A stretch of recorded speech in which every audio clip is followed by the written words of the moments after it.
bringing you the news and information you need from the people making a difference.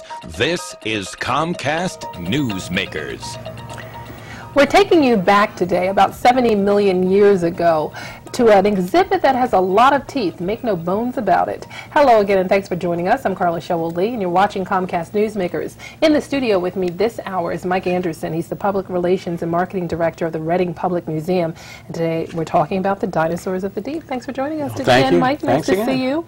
I always love the titles, Dinosaurs of the Deep. It sounds so mystique. Actually, the full title was Savage Ancient Seas as we were renting this exhibit, but we decided that doesn't tell enough about it that would get people interested. The Dinosaurs of the Deep really creates some interest. It really does, and I want to get into that, but before I do, I want to talk about Born to be Wild. So I hear that you extended that exhibit. The Born to be Wild, Adventures in the Art of Motorcycle Design is a current exhibit at the Reading Public Museum. It's been on since October 3rd, I believe, of 2008.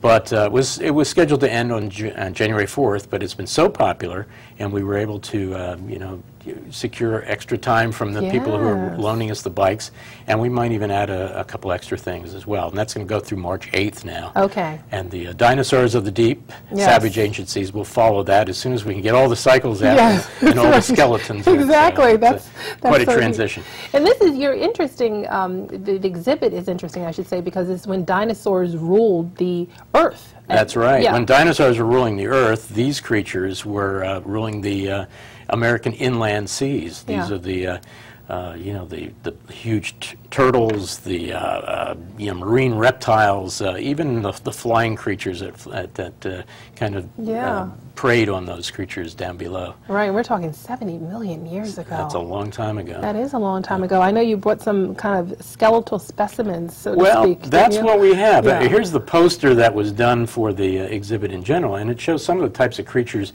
that this is what they look like when they were around, or is what we think they do based on skeletal remains. Now, what we'll have is 16 skeletal prehistoric marine skeletons, including casts and life restorations, as well as some informational kiosks and graphic panels to tell you about how these creatures lived.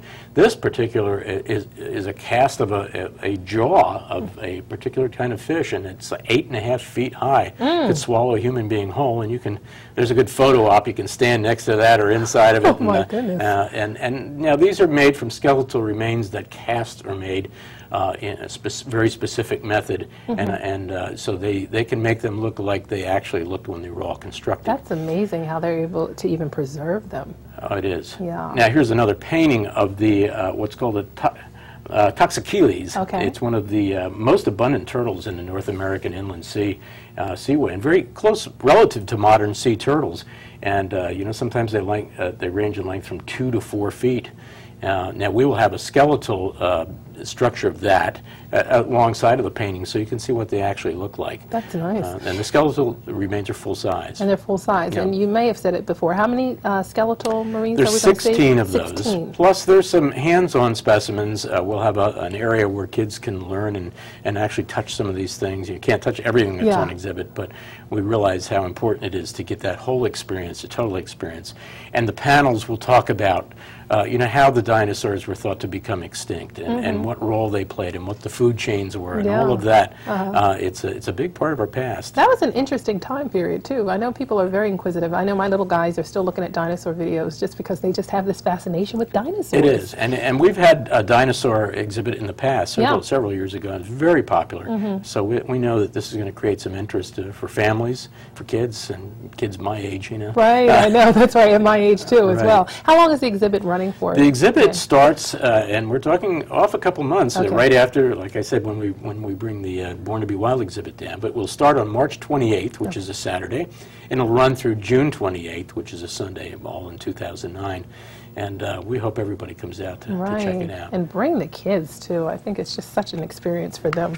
All right. Always nice to see you, Mike. Likewise. Exciting things to the Reading Public Museum. Always. This hour's newsmaker, Mike Anderson, Public Relations and Marketing Director for the Reading Public Museum. I'm Carla Showell-Lee for Comcast Newsmakers. Thanks for watching.